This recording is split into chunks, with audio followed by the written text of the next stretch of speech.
শেখ গাছ তোর বিবেকে কুত্তা মুচ্ছে দে, কুত্তা ঠ্যাং তুলি মুতি দিছে তো তোর বিবেক।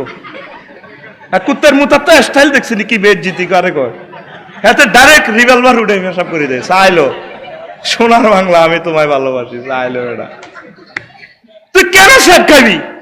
তোরলে তো আল্লাহ বিয়ের ব্যবস্থা রাখছে 4 খান, কয় খান? যুবকেরা কেন তোরা টেনশন করস? আমার যুবতী বোনেরা কেন আপনারা টেনশন করেন? আমাদের টেনশন হচ্ছে আল্লাহর প্রেম, রাসূল সাল্লাল্লাহু আলাইহি ওয়াসাল্লামের ভালোবাসা, এছাড়া আমাদের আর কোনো টেনশন হুজুর শেখ খাইছি দোয়া করিন। মাইয়া গাছ আশা দিছিল, তখন কথা লড়ি গেছে। তারে না কথা লড়ি গেছে, আরো ভালো আইবা আল্লাহ যদি বাঁচায়, ঠিক না?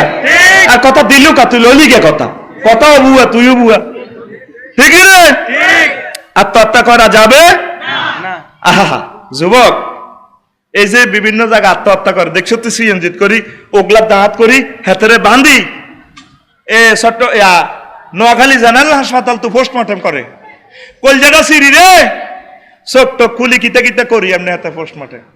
তোরে লই বইয়েছে ব্যাগের মধ্যে ভরি, তোর গার মধ্যে ঠ্যাং দি সিএনজির মধ্যে বই, অথচ তুই যদি স্বাভাবিকভাবে মরতি তোর সবাই সম্মান করে কাঁধে লই চোখের পানিতে বুক বাসা তোরে কবর দিত। যুবক, যুবক তোর বুকে হাত রাখে আমি বলছি, তার মহব্বতে হইলেও আত্মহত্যা করিস না, তোর বিয়ে আমি করাবো ইনশাআল্লাহ।